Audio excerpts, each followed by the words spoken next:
अस्सलामु अलैकुम वरहमतुल्लाहि वबरकातुह। कैसे हैं प्यारे बच्चों? उम्मीद करता हूँ आप सब खैरियत से होंगे। और जैसा कि हमने पिछली वीडियो में 10.5 एक्सरसाइज 10.5 का क्वेश्चन नंबर 4 जो है वो किया था। और कैसे किया था वो देखिए यहाँ पर।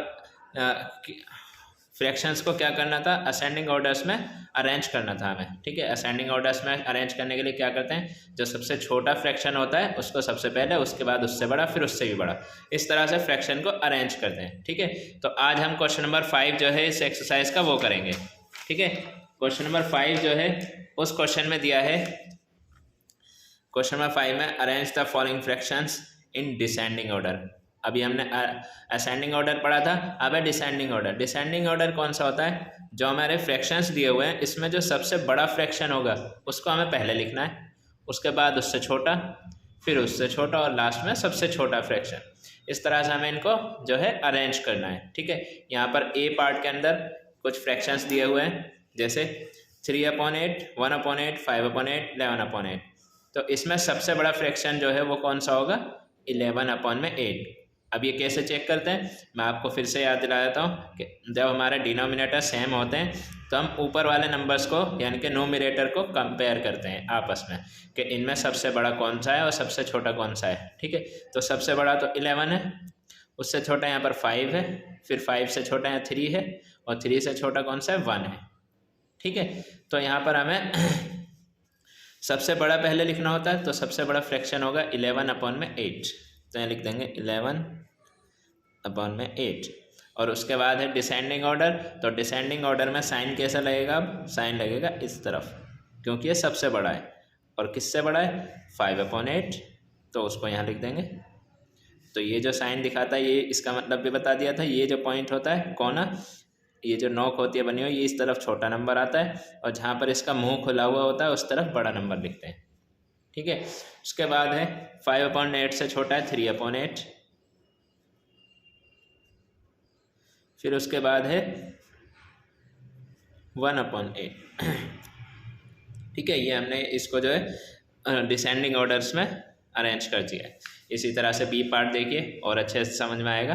बी पार्ट के अंदर जो फ्रैक्शंस दिए हुए हैं वो हैं 5/12, 1/12, 7/12 और 4/12।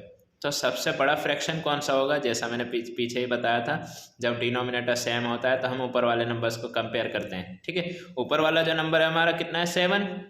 तो यहाँ पर सबसे बड़ा नंबर 7 है ना, तो हम कहेंगे ये वाला 7/12 जो फ्रैक्शन है ये सबसे बड़ा फ्रैक्शन है। 7/12 सबसे बड़ा फ्रैक्शन है, तो सबसे बड़ा फ्रैक्शन पहले लिखेंगे। उसके बाद उससे छोटा फ्रैक्शन, तो पहले साइन बनाएंगे। उससे छोटा 7 से छोटा यहाँ पर 5 है, हाँ 5 होगा, तो 5/12। फिर इस तरह से फिर साइन लिख देंगे, ये छोटा और बढ़ेगा। उसके बाद 5 से छोटा यहाँ पर 4/12, ये फ्रैक्शन होगा। फिर इससे भी छोटा कौन सा है, इसमें सबसे छोटा जो है 1/12। ये फ्रैक्शंस जो हैं क्या हैं, आपस में छोटे हैं। उसके बाद सी पार्ट है हमारा। सी पार्ट्स में जो फ्रैक्शंस दिए हैं 4/11, 8/11, 3/11, 7/11। तो इसमें सबसे बड़ा फ्रैक्शन जो होगा कौन सा होगा, 8/11, क्योंकि हमारा सबसे बड़ा नंबर ऊपर जो है 8 है, तो यहाँ पर लिख देंगे 8/11। उसके बाद इस साइन लगाएंगे। फिर इससे छोटा जो फ्रैक्शन होगा 7 है, वो नंबर जो 7 है, तो 7/11 फ्रैक्शन जो होगा सबसे इससे छोटा होगा। ठीक है, उसके बाद साइन लगा देंगे। 7 के बाद 4 आएगा, और 4 के बाद 3, यानी कि 4/11 जो फ्रैक्शन है उसको यहाँ लिखेंगे 4/11। उसके बाद फ्रैक्शन लिखेंगे यहाँ पर 3/11। ध्यान रखिएगा मैं इनको फ्रैक्शंस बोल रहा हूँ और ऊपर वाले जब नंबर को बोल रहा हूँ तो वो नंबर बोल रहा हूँ। ठीक है, तो ऐसा नहीं है कि कभी आप जब इनको पढ़ें तो फ्रैक्शन ना पढ़कर आप जो है इनको 4 पढ़ दें, 8 पढ़ दें, ऐसा नहीं करना है। क्या करना है, 4/11 फ्रैक्शन जो होता है नोमिनेटर और डिनोमिनेटर दोनों होते हैं उसमें। ठीक है, चलिए अब पार्ट जो है इसका नेक्स्ट पार्ट करेंगे। तो डी पार्ट के अंदर जो हमें फ्रैक्शंस दिए हुए हैं 10/13, 4/13, 8/13, 5/13। तो इसमें सबसे बड़ा जो फ्रैक्शन होगा वो हमारा 10/13 होगा। तो यहाँ पर 10/13 उसको पहले लिखेंगे, फिर साइन इस तरह से, क्योंकि बड़ा नंबर जो है इस तरफ है, बड़ा नंबर कहाँ है, इस तरफ, और छोटा नंबर इस तरफ। तो 10 से छोटा जो होगा 8 होगा, तो फ्रैक्शन 10/13 से छोटा फ्रैक्शन 8/13। ठीक है, उसके बाद फिर साइन इस तरह से, 8/13 से छोटा फ्रैक्शन कौन सा है, 5/13। फिर उससे छोटा फ्रैक्शन कौन सा होगा, 4/13। समझ में आ रहा होगा उम्मीद करता हूँ। उसके बाद ई पार्ट है। ई पार्ट के अंदर है जो हमारे फ्रैक्शंस दिए हुए हैं 5/25, 1/25, 12/25, 4/25। इसमें सबसे बड़ा फ्रैक्शन कौन सा होगा, 12/25। ठीक है, क्योंकि हमारा जो डिनोमिनेटर सेम है और ऊपर के नंबर जो है हम कंपेयर करते हैं, तो 12 जो है सबसे बड़ा होगा, तो फ्रैक्शन जो कौन सा बड़ा होगा, 12/25। उसको हम सबसे पहले लिखते हैं 12/25। उसके बाद छोटे और बड़े का साइन, इस तरफ बड़ा नंबर और इस तरफ छोटा नंबर। तो 12/25 के बाद कौन सा नंबर है छोटा, 5/25।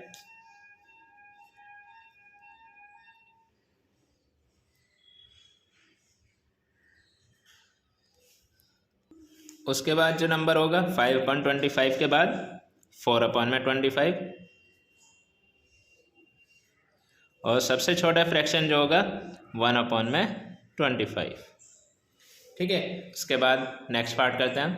नेक्स्ट पार्ट में जो है एफ पार्ट में दिया हुआ है यहाँ पर फ्रैक्शन जो है 7/19, 5/19, 13/19 एंड 4/19। ठीक है, इसके बाद है हमें क्या करना है, इनको अरेंज करना है डिसेंडिंग ऑर्डर्स में। डिसेंडिंग ऑर्डर वो होता है जिसमें सबसे बड़ा नंबर, सबसे बड़ा फ्रैक्शन जो है वो पहले लिखा जाता है, उसके बाद उससे छोटा, फिर उससे छोटा, फिर सबसे छोटा फ्रैक्शन वहाँ पर लिखा जाता है। तो इससे सबसे बड़ा फ्रैक्शन कौन सा होगा, ये 13/19, 13/19। उसके बाद इससे छोटा जो फ्रैक्शन होगा वो कौन सा होगा, 7/19। फिर इससे भी छोटा फ्रैक्शन होगा 5/19, और सबसे छोटा फ्रैक्शन बताइए कौन सा होगा, 4/19। Very good. ठीक है, इसके बाद नेक्स्ट पार्ट है हमारा जी, और जी पार्ट के अंदर हमें दिया है 5/17। एक फ्रैक्शन तो ये है, दूसरा है 9/17, 3/17, 6/17। हमें इन फ्रैक्शंस को क्या करना है, अरेंज करना है डिसेंडिंग ऑर्डर में। डिसेंडिंग ऑर्डर में अरेंज करने के लिए हमें सबसे बड़ा फ्रैक्शन पहले लिखना होता है, और सबसे बड़ा फ्रैक्शन वो होता है जिसका डिनोमिनेटर अगर सेम होते हैं, सारे डिनोमिनेटर सेम हैं, और ऊपर वाले नंबर्स को अगर हम कंपेयर करें तो सबसे बड़ा नंबर हमें 9 दिखाई दे रहा है। ठीक है, तो ये जो 9/17 है ये फ्रैक्शन सबसे बड़ा होगा, तो उसको हम सबसे पहले लिखते हैं 9/17, और उसके बाद साइन लगा देंगे कि ये जो बड़ा है, और इस तरफ छोटा फ्रैक्शन होगा इससे जो छोटा फ्रैक्शन होगा, 9 से छोटा, यहाँ पर 6 दिखाई दे रहा है, तो 6/17 जो है इससे छोटा फ्रैक्शन होगा, उसको यहाँ लिख देंगे।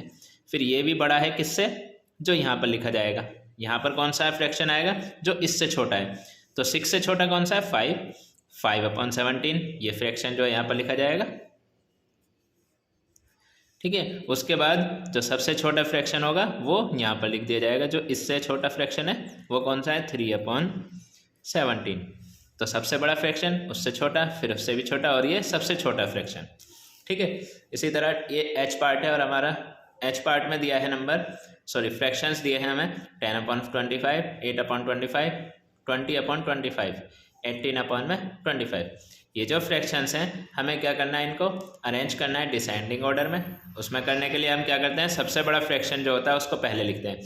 तो सबसे बड़ा फ्रैक्शन की पहचान अब आपको करना आ गया होगा, मैं इसको लिख देता हूँ अब। ठीक है, 20/25 सबसे बड़ा फ्रैक्शन होगा, उससे छोटा फ्रैक्शन बताइए जी 18/25, फिर उससे छोटा फ्रैक्शन जी 10/25, क्योंकि 8 जो है 10 से भी छोटा है।